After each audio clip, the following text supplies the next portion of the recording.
Hello and welcome friends. आप सभी का स्वागत है आपके अपने YouTube channel mind boosting classes में। स्टूडेंट्स, इस वीडियो में मैं आप सभी लोगों के लिए पर्यावरण के कुछ मोस्ट इम्पोर्टेंट क्वेश्चंस लेकर आई हूँ आंसर्स के साथ, जो एग्ज़ाम्स में बार बार रिपीटेड हैं एंड यह आपको किसी भी एग्ज़ाम्स में ज़रूर सहायता देने वाले हैं आपके नंबर बढ़ाने में। तो वीडियो के लास्ट तक बने रहिएगा और अपनी नॉलेज को इम्प्रूव कीजिएगा। स्टार्ट करते हैं। गिर वन्य जीव अभ्यारण्य किससे संबंधित है? शेरों से। गिर वन्य जीव अभ्यारण्य शेरों से संबंधित है। यह कहाँ है? गुजरात में है। ठीक है। बिहू भारत के किस राज्य का लोक नृत्य है? असम में। असम का लोक नृत्य बिहू है, जो बहुत ही फेमस है, कई बार एग्जाम्स में पूछे गए हैं। खाद्य श्रृंखला के परस्पर समूह को कहा जाता है खाद्य जाल। ओके, यानी कि जब खाद्य श्रृंखला आपस में परस्पर समूह आपस में उनकी परस्परिक क्रिया होती है, उसको खाद्य जाल बोलते हैं। नेक्स्ट है, ग्रीन मुफलर संबंधित है ध्वनि प्रदूषण से। ग्रीन मुफलर से ऐसा लगेगा जैसे पर्यावरण से संबंधित है, लेकिन नहीं, ग्रीन मुफलर ध्वनि प्रदूषण से संबंधित है, ध्यान रखिएगा इसको। नेक्स्ट, कौन सा सागर यूरोप को अफ्रीका से अलग करता है? तो भूमध्य सागर। अंतर्राष्ट्रीय ओजोन दिवस कब मनाया जाता है? 16 सितंबर को। किसी खाद्य श्रृंखला में शाकाहारी होते हैं प्राथमिक उपभोक्ता। जैसे कि जो शाकाहारी होते हैं, जो प्राथमिक उपभोक्ता होते हैं, उन्हें शाकाहारी बोलते हैं, क्योंकि जो द्वितीयक उपभोक्ता होते हैं वो मांसाहारी हो जाते हैं। खरगोश हो गया, वो गाजर खाता है, तो ये शाकाहारी है, प्राथमिक उपभोक्ता है, या बकरी, कुछ भी ले सकते हैं। नेक्स्ट, द्वितीयक उपभोक्ता कौन सा हो जाएगा? जो शाकाहारी जंतु खाते, जैसे बाघ, चीता, शेर, ये द्वितीयक उपभोक्ता हो जाएंगे। तृतीयक उपभोक्ता वह है जैसे बाज, चील। प्राथमिक उपभोक्ता है जो पेड़ पौधों पर निर्भर होता है, वो शाकाहारी होते हैं। नेक्स्ट, पारिस्थितिकी तंत्र के तत्वों के चक्रण को क्या कहते हैं? जैव भू रासायनिक चक्र। पारिस्थितिक तंत्र के तत्वों के चक्रण को कहते हैं जैव भू रासायनिक चक्र, क्योंकि इसमें जैव यानी जीव और भू यानी कि पृथ्वी, दोनों मिलजुली पारस्परिक क्रिया करते हैं, इसीलिए जैव भू रासायनिक चक्र कहते हैं। संकटग्रस्त जंतु दैत्याकार पांडा कहाँ पाया जाता है? तो चीन में। किस गैस के कारण भोपाल गैस त्रासदी हुई थी?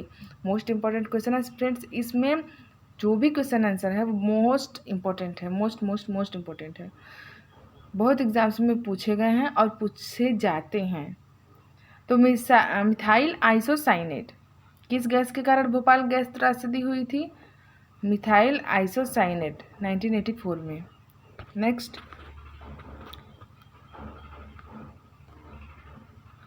किस देश में क्रिसमस का त्यौहार गर्मियों में मनाया जाता है? तो जापान में। गंगा एक्शन प्लान को लाने का उद्देश्य किस सुधार हेतु था? तो जल की गुणवत्ता को सुधारने के लिए गंगा एक्शन प्लान को लाया गया था।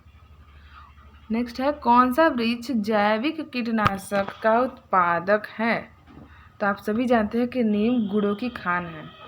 नीम के पेड़ में बहुत सारे गुण होते हैं और यह जैविक कीटनाशक का उत्पादक है। नेक्स्ट, भू पारिस्थितिकी तंत्र में ऊर्जा का महत्वपूर्ण स्रोत क्या है? तो सूर्य है। कौन सी प्राकृतिक वनस्पति मरुस्थलीय प्रदेशों में पाई जाती है? कैक्टस। टाइटन किस ग्रह का प्राकृतिक उपग्रह है? तो शनि ग्रह का। मोस्ट इम्पोर्टेंट है यह, बाकी उपग्रहों में टाइटन मोस्ट इम्पोर्टेंट है। बायोडीजल फसल, बायोडीजल फसल किसे बोलते हैं? जेट्रोफा को। ओके, बायोडीजल फसल का मतलब क्या है? तो जेट्रोफा से बायोडीजल बनाया जाता है, यानी जेट्रोफा एक प्रकार का पौधा है, उससे डीजल बनाया जाता है। ठीक है, इसलिए इसको बायोडीजल फसल कहते हैं। पर्यावरण संरक्षण अधिनियम किस वर्ष पारित हुआ था? 1986। भूमंडलीय तापन का कारण है कार्बन डाइऑक्साइड में वृद्धि। जब कार्बन डाइऑक्साइड में वृद्धि हो जाती है तो भूमंडलीय यानी पृथ्वी का ताप बढ़ जाता है। जिसे ग्रीन हाउस प्रभाव होता है। किसमें सर्वाधिक जैव विविधता पाई जाती है? उष्णकटिबंधीय सदाबहार वर्षा वन बायोम में सर्वाधिक जैव विविधता पाई जाती है। किस मृदा का निर्माण लावा के द्वारा होता है? तो काली मिट्टी का निर्माण लावा के द्वारा होता है। वायुमंडल की कौन सी परत प्रकाश की पराबैंगनी किरणों को पृथ्वी की सतह पर आने से रोकती है?